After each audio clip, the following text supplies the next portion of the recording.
नमस्कार। सोचिए आप एग्ज़ाम हॉल में बैठे हैं, सामने यूपी टेट 2026 का क्वेश्चन पेपर रखा है और पहला ही सवाल देखकर आप सोचते हैं, ये तो मैंने प्रैक्टिस ही नहीं किया। अगर आपने यूपी टेट 2026 का पेपर पैटर्न और सैम्पल क्वेश्चंस पहले से समझ लिए होते, तो एग्ज़ाम में आधी जीत पहले से ही हो जाती है। आज की वीडियो में हम पूरा पेपर स्टाइल और इम्पोर्टेंट पेपर डिस्कस करेंगे। Welcome to all to your own channel English Gyan by Santosh Seth sir. Sample questions modeled after observing the UP TET 2026 pattern for both paper 1 and paper 2. Part 1, grammar and syntax. आज की date में grammar बहुत important है और English medium स्कूलों में बच्चे बोल तो लेते हैं लेकिन ग्रामर वीक होता है। बट थैंक गॉड बाकी स्कूलों में जहाँ की बच्चे इंग्लिश बोल नहीं पाते हैं उनका ग्रामर और सिंटेक्स बहुत अच्छा होता है। The core 15 marks, part 1, grammar and syntax. So इसमें हम बात करेंगे इंग्लिश ग्रामर की, वोकैबुलरी की, टीचिंग मेथड की। सो आपका ज़्यादा समय न लेते हुए let me start with the first question. Fill in the blanks with the correct preposition. He has been living in Varanasi dash 2010। यहाँ ऑप्शंस हैं for, since, from and about. आपको क्या लगता है? For, since, from, about. For का use span of time होता है, इतने समय से इतने समय तक। फ्रॉम भी इसीलिए होता है। सिंस एक स्पेसिफिक टाइम के लिए होता है। तो आपका गेस सही है क्योंकि सही उत्तर है since. Since is used for a specific point in time, while for is used for a duration. Question number 2. Which of the following is an abstract noun? Abstract noun वो noun जिसे आप महसूस तो करते हैं पर देख नहीं सकते हैं। तो पता करिए क्या सही है? Team, gold, bravery, Varanasi. I repeat, team, gold, bravery, Varanasi. तो ये कौन सी चीज़ें जिसे आप महसूस करते हैं? Yes, bravery. Bravery is the right answer. Abstract nouns represent ideas और qualities that can not be touched. Choose the correctly punctuated sentence. Punctuation marks आप जानते हैं। Alas the king is dead, exclamatory mark यहाँ लगा हुआ है last में। फिर alas, exclamatory mark, the king is dead. Alas, colon, the king is dead. Alas, the king is dead and there is no exclamatory mark. तो right answer है alas के बाद लगेगा exclamatory mark, विस्मय आदि बोधक चिन्ह, the king is dead। क्योंकि interjections like alas require an exclamation mark immediately। हम लास्ट में नहीं लगाएंगे, हम उस वर्ड के सामने ही लगाते हैं। तो ये है पार्ट 1। और हम चलते हैं पार्ट 2 की तरफ। Figures of speech and vocabulary. Figures of speech मतलब अलंकार। जी हाँ, अलंकारों का प्रयोग हिंदी में बहुत आयत होता है। हम रूपक, यमक, बहुत सारे अलंकार यूज़ करते हैं। इंग्लिश में भी इसी प्रकार से एलिट्रेशन है, सिमिली है, मेटाफर है, बहुत सारे हैं। और वोकैबुलरी आपके शब्दों के बगैर तो हम किसी भी वाक्य की रचना नहीं कर सकते हैं। तो we need some words for making a sentence. So let us continue. Simile, metaphor, personification, ये हैं सब फिगर ऑफ स्पीच। और कुछ वर्ड्स भी हैं, strong, bright, delicate, rough, fragile, इसमें से किसका सिनोनिम है? तो यही सब हम देखेंगे अपने अगले क्वेश्चन में। Identify the figure of speech in the following sentence. The camel is the ship of the desert. Camel is the ship of the desert. यहाँ तुलना हो रही है कैमल की शिप ऑफ द डेजर्ट, लेकिन ये तुलना हम बिना एज और लाइक किए कर रहे हैं। तो आप सोचिए क्या सही हो सकता है? Metaphor, simile, personification, oxymoron. 4 option है हमारे पास। सिमिली जब कोई दो चीज़ें कंपेयर की जाती हैं, तुलना की जाती हैं एज या लाइक लगा के। पर्सोनिफिकेशन मानवीकरण अलंकार। मेटाफर रूपक। और ऑक्सीमोरॉन जब दो अलग अलग विपरीत अर्थ वाले शब्दों का प्रयोग एक ही लाइन में होता है। तो यहाँ पे उत्तर है metaphor, because it is an implied comparison without using like और एज। जब भी कभी कंपैरिजन बिना लाइक या एज के हो तो वो होता है metaphor. Question number 5, choose the correct synonym for the word fragile. Options हैं strong, delicate, bright, rough. Delicate मतलब क्या होता है? जी हाँ, स्ट्रॉन्ग रफ से अपोजिट ही होता है। जैसे कि कांच है, ये कांच कैसी वस्तु है? डेलिकेट वस्तु है। तो इसका सही उत्तर क्या होगा? जी हाँ, डेलिकेट है। एक्सप्लेनेशन है कि fragile means something easily broken और डैमेज्ड, और इसलिए डेलिकेट वर्ड सही है। पार्ट 3 अब हम स्टार्ट करते हैं। English teaching, English pedagogy, teaching methods, और हम इसको 2026 के यूपी टेट एग्ज़ाम के लिए बहुत महत्वपूर्ण समझ रहे हैं, क्योंकि पेडागोजी एक बहुत ही इम्पोर्टेंट वर्ड है टीचर्स की लाइफ में, और इसका जो अगर आप नहीं जानते हैं, इसके बारे में आप नहीं जानते हैं, तो एज अ टीचर आप उतने सक्सेसफुल नहीं होंगे। तो हमें पेडागोजी के बारे में जानना चाहिए। तो आगे बढ़ते हैं। Which method of teaching English emphasises speech over reading and writing? मतलब रीडिंग एंड राइटिंग से ज़्यादा इम्पोर्टेंट क्या है? Speech. Which method of teaching English emphasises speech over reading and writing? और ऑप्शंस हैं grammar translation method, direct method, bilingual method and structural approach. और सही उत्तर है direct method.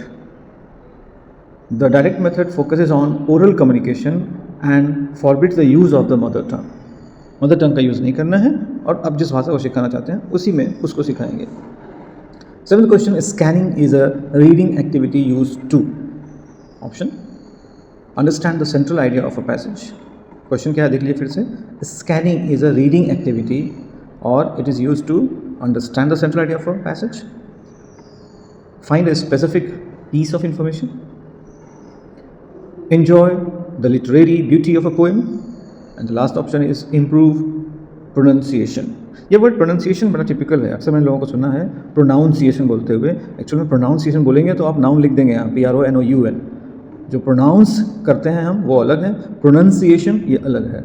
Meaning use same है, लेकिन as a verb as a noun हम अलग अलग तरीके से स्पेलिंग में लिखते हैं और प्रोनाउंस भी करते हैं। So often the spelling of the pronunciation is pronounced wrong. चलिए आगे बढ़ते हैं। करेक्ट आंसर है find a specific piece of information. कारण क्या है? Skimming is for the gist, scanning is for specific detail like a date और name. Now part 4, language errors and analysis. पहला क्वेश्चन है, select the sentence with the correct subject verb agreement. Subject verb agreement is very important, क्योंकि बिना ये जाने कि कौन सा सब्जेक्ट किस वर्ब के साथ जाएगा या कौन सा वर्ब किस सब्जेक्ट के साथ जाएगा, हम ये एग्रीमेंट नहीं करवा सकते हैं। Singular subject singular verb, plural subject plural verb. I we you they go, लेकिन he she it name goes, याद रखिएगा। तो आगे बढ़ते हैं। The news are very disappointing, the news is very disappointing, the news were very disappointing, the news have been very disappointing. और correct answer है the news is very disappointing. Despite the S, news is an uncountable noun and takes a singular verb. I hope आपको बहुत सारी चीज़ें clear हुई होंगी। अब हम बढ़ते हैं मोर क्वेश्चंस फॉर प्रैक्टिस की तरफ। तो इंग्लिश ज्ञान बाय संतोष सेठ सर को भूलिएगा नहीं, कोशिश करिए, सब्सक्राइब करिए और इसका लाभ उठाइए। Section 1, English grammar and usage. और क्वेश्चन है, this section tests your command over the mechanics of the language. In UP TET, focus heavily on parts of speech and tense identification. Part of speech को हम बहुत lightly लेते हैं, noun, pronoun, verb, adverb, adjective, interjection, conjunction हम बोल देते हैं, पर कई बार हम बड़े बड़े लोगों से, जो पढ़े लिखे लोग हैं, उनसे भी पूछते हैं तो वो कंफ्यूज रहते हैं, उन्हें नहीं पता होता है कि ये क्या है। तो सिंपल सी बात है, पार्ट्स ऑफ स्पीच मतलब हम स्पीच में हम जो भी बोलते हैं उसको हम कुछ हिस्सों में बांट सकते हैं, उनका नाम दिया गया है, और यही 8 पार्ट ऑफ स्पीच से ही सभी वाक्यों की, सेंटेंसेस की संरचना होती है। पहला question, which of the following sentences has a conjunction. और जब भी मैं कंजंक्शन बोलता हूँ तो मैं कहता हूँ, आप याद करिए, एक जंक्शन में क्या होता है, बहुत सारी गाड़ियाँ एक स्थान पे आके मिलती हैं, मतलब वो जगह उस एरिया को कनेक्ट करता है, जोड़ता है। तो सीधी सी बात है, कंजंक्शन मतलब जो जोड़ता है। So let us see. She is awfully busy, I am nobody for you, she is poor but she is by nature hospitable, and my grandfather is not well. यहाँ पे बाकी तो सिंगल सेंटेंसेस हैं, सी में हमें 2 sentence मिल रहे हैं, she is poor, she is by nature hospitable, और ये दोनों को जोड़ा गया है बट लगा के, ठीक है। तो but is the conjunction here, so hopefully this is the right answer, and yes, see but is a coordinating conjunction, that's why this sentence has 2 clauses. Okay, Next, identify the part of speech of the underlined word. Part of speech of the underlined word. The brave soldiers fought well. The brave soldiers fought well. यहाँ underline नहीं है, पर मैं आपको बताता हूँ soldiers यहाँ underline है. आपको मानना है यहाँ पे कि the brave soldiers fought well में सोल्जर्स क्या है, नाउन है, एडजेक्टिव है, एडवर्ब है या वर्ब है. ब्रेव सोल्जर्स, तो यहाँ हम बात किसकी कर रहे हैं, सोल्जर्स की, तो सोल्जर्स नाउन होना चाहिए. आप क्या कहते हैं, एडजेक्टिव है, एडजेक्टिव है ब्रेव, क्योंकि वो सोल्जर्स के बारे में बता रहा है. एडवर्ब है, नहीं एडवर्ब नहीं है, वर्ब है, वर्ब आपका आगे है, fought well. So the right answer is B, the noun is soldiers. Choose the correct form of the verb to fill in the blank. Neither he nor I dash going to the party. And the options are is, are, am, were. और यहाँ इस sentence में because neither nor construction है, so the verb agrees with the nearer subject. और nearer subject क्या है, am. So neither he nor I am going to the party. Section 2 की ओर बढ़ते हैं. Vocabulary and words power. This is paper 2.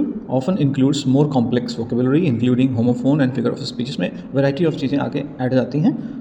vocabulary है, homophones हैं और figure of speech. homophone मतलब जिनके साउंड सेम होते हैं बट वर्ड्स अलग हो सकते हैं. पहला क्वेश्चन है which of the following is not a homophonic pair. अब यहाँ आप देखिए kite, kit, stare, stare, principal, principal, steal, steal. तो साउंड तो एक जैसा ही है, तो क्या बोलते हैं आप, stair stare, principal principle, steel steal. तो बच्चा क्या है, काइट किट, यही एक जैसे साउंड नहीं कर रहे हैं. जी हाँ, यही राइट आंसर है. The pronunciations are different, kite versus kit. Question number 2. Choose the word that is opposite in meaning to abundant. Options are plentiful, scanty, heavy, ample. I repeat, choose the word that is opposite. Abundant का opposite क्या है, plentiful है, scanty है, heavy है, ample है. Correct answer scanty means small और insufficient in quantity. अब बढ़ते हैं हम section 3 English pedagogy teaching methodology. As a BEd professional this is your strongest area. आपने बीएड किया है, आप टीचर बनना चाहते हैं, तो ये आपका सबसे स्ट्रॉन्गेस्ट पॉइंट होगा. Expect questions on remedial teaching and language acquisition. पहला क्वेश्चन है the primary purpose of a diagnostic test in English is to give marks and ranks to students, to find out the specific gaps in the learner's understanding, to complete the syllabus on time, and the last option to showcase the teacher's knowledge. और यहाँ जो सही उत्तर है वो है B, diagnostic. Diagnostic test help identify precise needs for remedial teaching. तो अगर हम डायग्नोस्टिक टेस्ट करते हैं तो इससे हम नीड फॉर रेमेडियल टीचिंग पता कर सकते हैं. Question number 2. The language which is learn from the environment without any explicit teaching is known as. The language which is learn from the environment without any explicit teaching is known as. 4 option है. Second language, school language, first language, foreign language. और the correct answer is सी.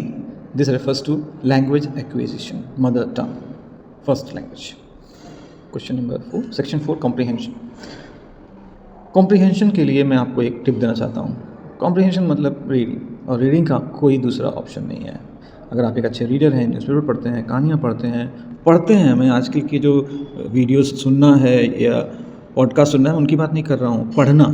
अगर आप एक अच्छे reader हैं, अगर आप अच्छे से पढ़ने की आदत रखते हैं, तो ही आप कोई भी कॉम्प्रिहेंशन अच्छे से कर सकते हैं.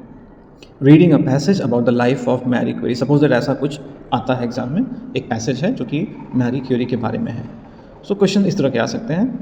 According to the passage what was Marie Curie's primary contribution to science. अब इस क्वेश्चन का आंसर, अगर आपने वो पैराग्राफ या वो पर्टिकुलर आर्टिकल नहीं पढ़ा है तो आप इसका जवाब नहीं दे सकते हैं, मतलब इसका कोई अदर ऑप्शन नहीं है. सो डियर स्टूडेंट्स, आपको रीडिंग हैबिट इनकलकेट करनी पड़ेगी. आप कुछ नहीं पढ़ सकते तो मोबाइल में बहुत सारे लेख निकलते रहते हैं, उनको पढ़िए. पढ़ने की हैबिट को आप बंद नहीं कर सकते हैं. अगर आपने किया तो रीडिंग सेक्शन आपका खराब जाएगा. ठीक है, तो यही मूल मंत्र है. एक पैसेज फॉलोड बाय 5-7 क्वेश्चंस आता है रीडिंग सेक्शन में. तो मुझे आशा ही नहीं, पूरा विश्वास है कि आप इन सारे टिप्स को फॉलो करेंगे और भविष्य में अपने सपनों को साकार करेंगे। इसी प्रकार से जुड़े रहिए इंग्लिश ज्ञान से और मेरे इस channel as you like it से, जहाँ के आपको ऐसे ही बहुत सारे वीडियोज़ मिलेंगे जो आपको एक सही दिशा देंगे, आपके जीवन को सफल बनाएंगे। धन्यवाद।